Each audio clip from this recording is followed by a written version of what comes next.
Masalah dia sekarang itu generasi lepas, generasi liberal lepas tu, mereka ni dia bukan background agama kebanyakannya, background pendidikan sekular. Tapi pelapis-pelapis dia yang sedang disediakan pada ketika ni, mereka datang daripada kumpulan-kumpulan yang berasal daripada sekolah-sekolah pondok, sekolah agama, sekolah tahfiz dan sebagainya. Kerana apa? Kerana mereka tahu bahawa masa depan nanti budak sekolah pondok ramai. Jadi nak berhadapan dengan sekolah-sekolah pondok ni yang ada ilmu-ilmu agama yang cukup kuat ni, maka dia mesti ada ketumbukan yang sama kuat datang dari sekolah agama juga. Itu jadinya kepada ramai budak-budak kita sekarang ni, ada yang murtad, ada yang ikut kumpulan liberal, ada ikut kumpulan sesat. Banyak dari mereka hafaz Quran sampai 30 juzuk pun ada. Contoh dia dekat sini, budak ni hafal Quran 30 juzuk. Seorang hufaz bergerak dengan NGO yang nak meruntuhkan undang-undang Islam tadi tu. Ini Muhammad Badrul Nizam, Muhammad Ridha, bekas pelajar sekolah agama, sekolah Izzuddin Shah di negeri Perak, murtad masuk Kristian jadi padri. Budak sekolah agama murtad. Numan Afifi, dia ni bekas sekolah Ma'had di negeri Perlis, Ma'had, dan kemudian dia mengajar di Ma'had. Sekarang ni dia jadi kepala kumpulan LGBT Melayu ni. Pejuang LGBT sampai ke tahap bukan kecil-kecil punya pejuang ni, sampai ke PBB, Pertubuhan Bangsa-Bangsa Bersatu. Dia bentangkan kes, dia bentangkan rayuan kepada pihak berkuasa Bangsa-Bangsa Bersatu tu untuk beri tekanan kepada Malaysia ni sebab kita menghalang golongan LGBT. Dia bukan daripada kumpulan Mak Rempit ni, dia bukan dari kalangan orang yang tak sekolah tu, dia bukan dari kalangan budak-budak sekolah kebangsaan tu. Yang jadi kepala LGBT ni ialah bekas pelajar Ma'had yang kemudian mengajar di Ma'had. Apa jadi sekarang? Yang ni belajar di Universiti Islam, promote LGBT dengan kumpulan dia. Yang ni kawan saya sendiri, bekas sekolah menengah kebangsaan agama Al-Masyur lelaki Pulau Pinang. Saya Al-Masyur, dia pun Al-Masyur, satu batch dengan saya, umur 43 tahun sama dengan saya. Murtad masuk Kristian, sekarang ni tengah jadi padri. Ini budak yang tadi tu, ini budak yang nama Benjamin Stephen. Tengok apa dia cakap.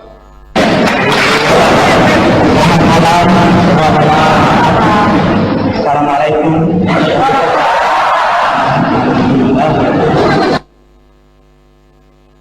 Malam hari ini dengarkan baik-baik mesej Tuhan.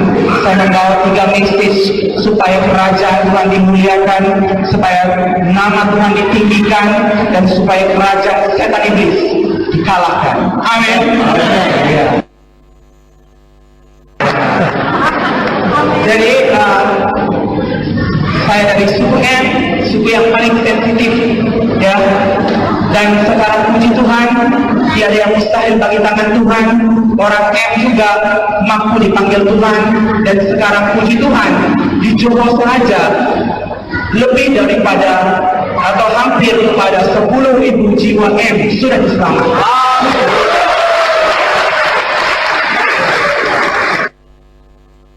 Itu dia mengatakan benda tu. Dia bercakap di sebuah gereja di Sarawak. Cakap dia macam Indonesia, tapi dia budak Perak. Dia bekas pelajar sekolah Izzuddin Shah tu, murtad masuk Kristian jadi padri.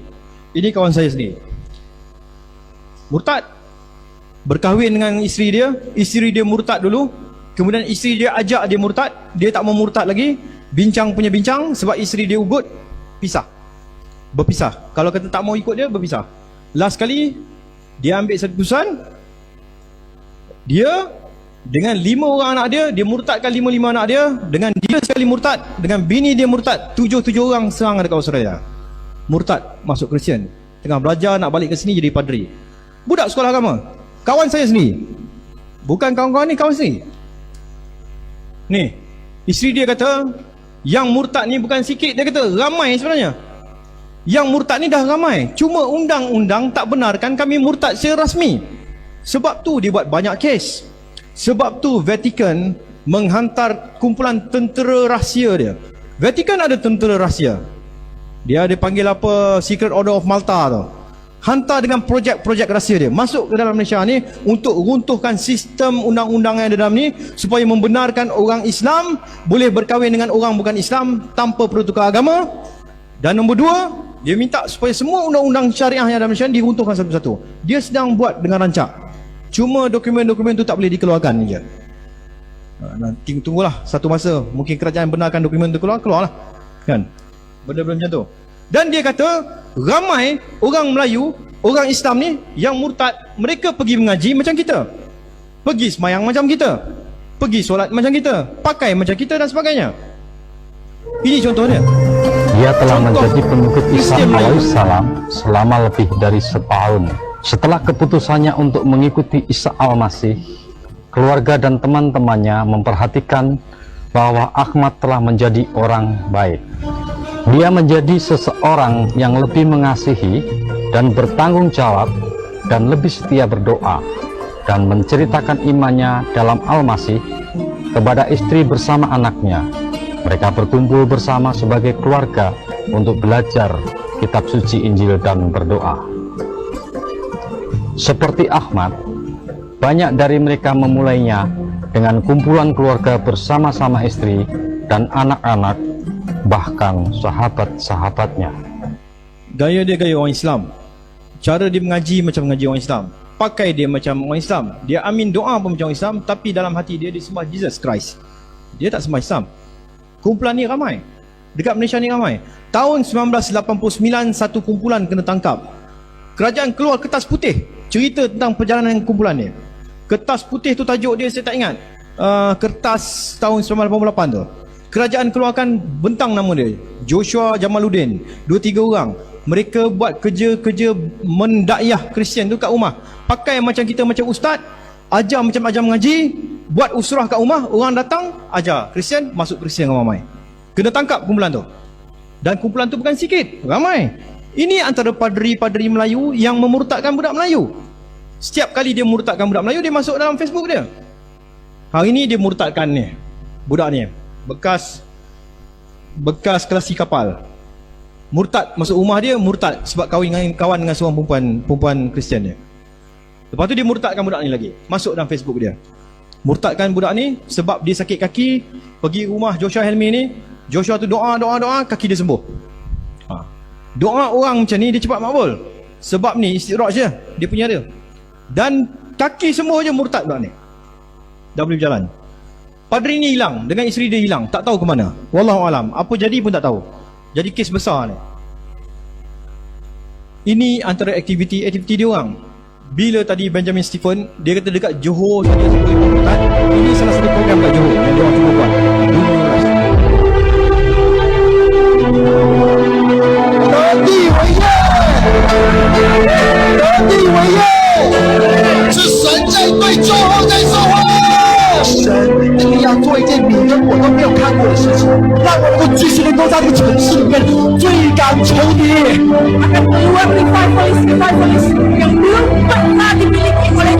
I'm waking up the giant of Asia, Malaysian church.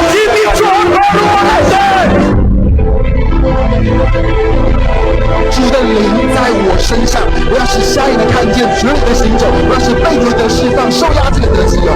Healings and deliverances are definitely going to occur when we pray in Jesus' name. 是的，主啊，多少人也相信？Jehovah Jesus, Jehovah Jesus, Jehovah Jesus.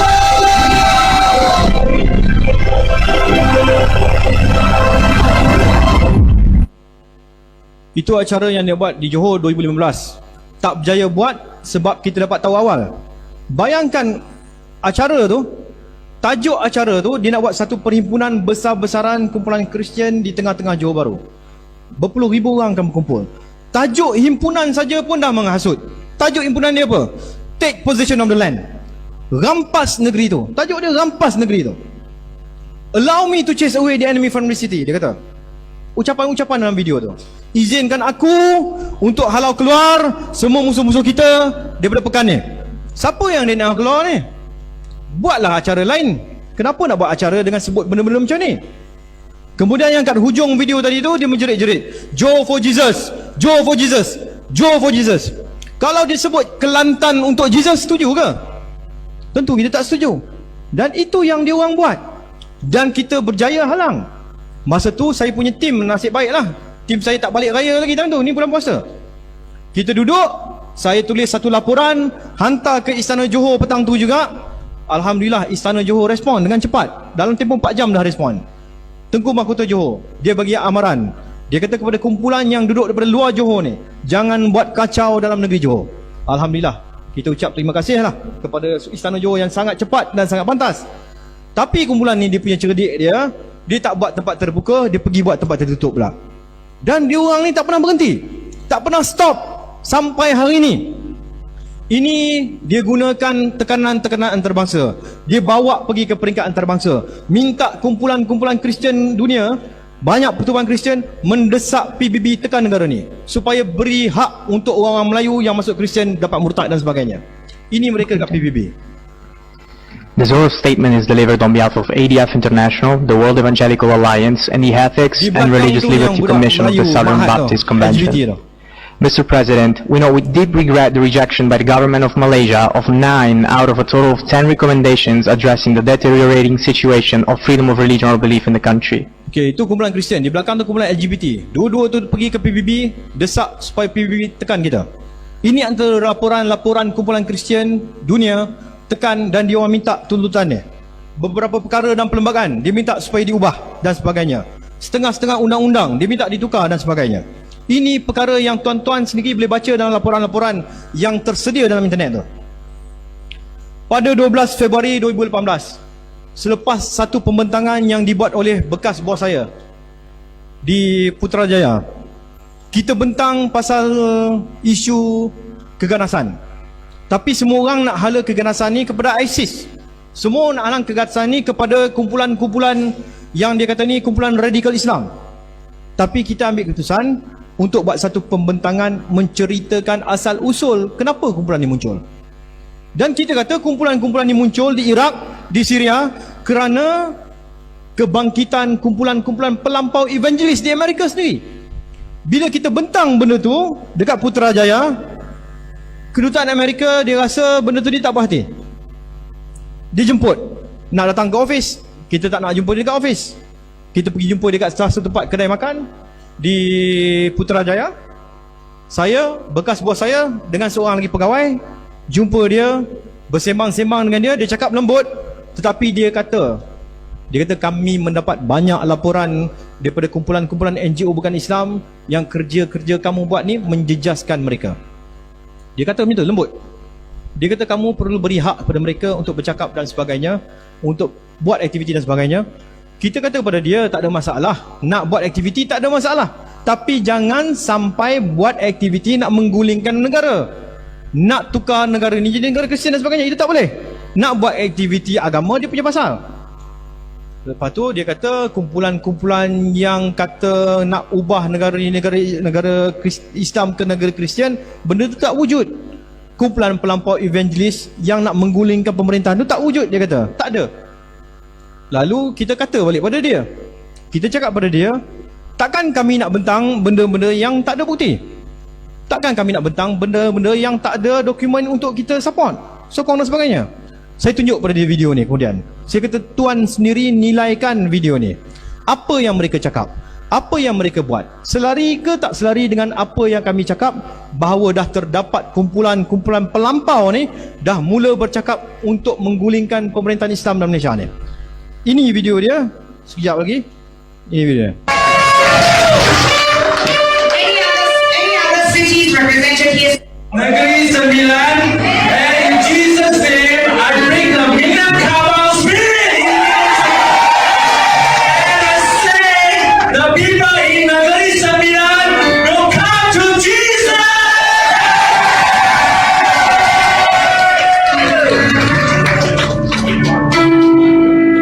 I need your hands. We raise our hands. Because when we raise the hand, we're going to win the war. The war has started. And now I represent Johor. Johor is joining the army of God. And Johor is going to rise up. And we're going to fight. And we're going to win. And Jesus is going to join. And Jesus is our King, our Lord. And we're going to fight until the end. Until Malaysia, we win. We win.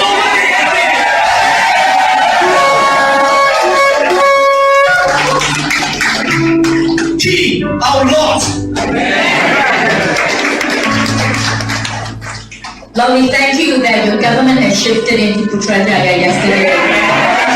Declare that Putrajaya belongs to Jesus. And now the hosts of armies of angels have moved into Putrajaya. We say together, in the name of Jesus, the King of Kings and Lord of Lords, the government of Malaysia shifts now.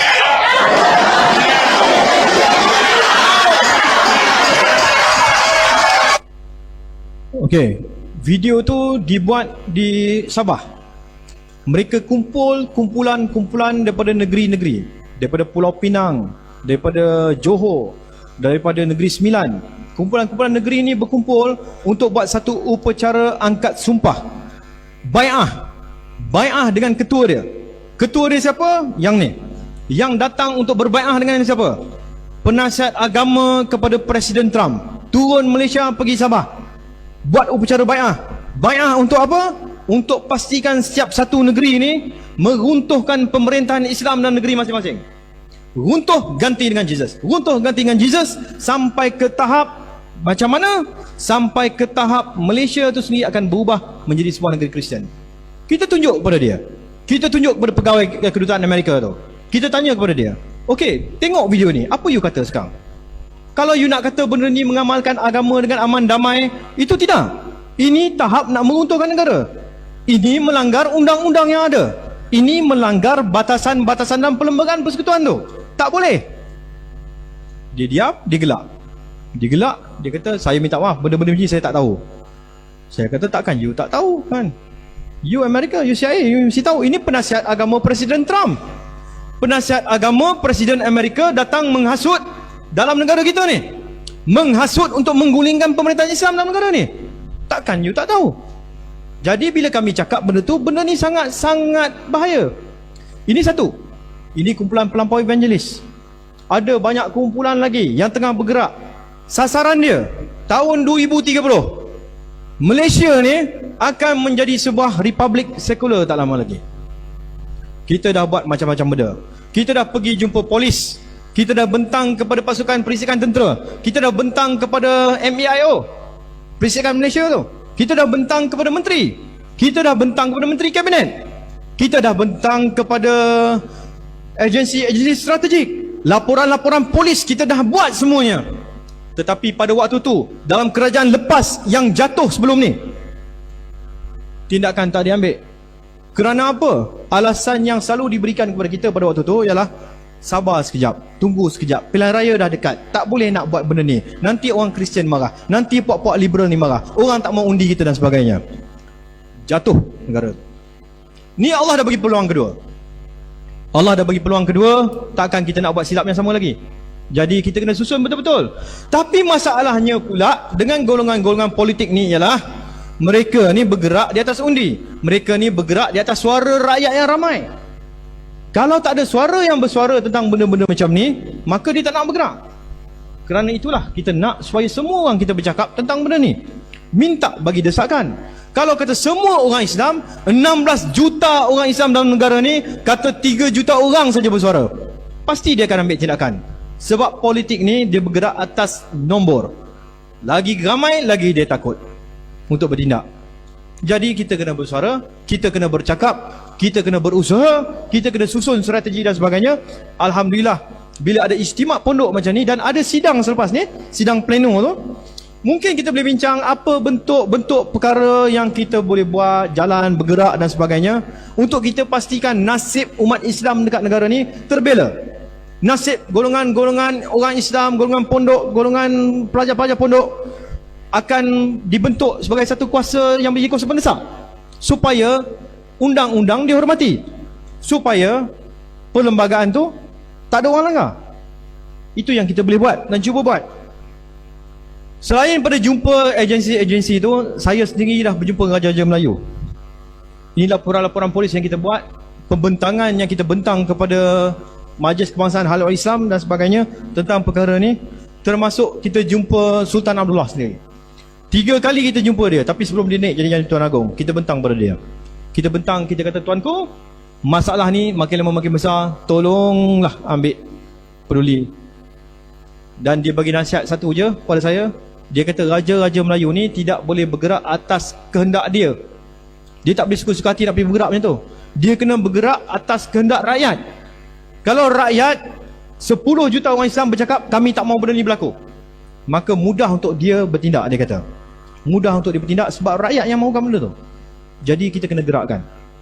Itu sajalah yang kita boleh mampu dan buat dan usahakan pada masa ni.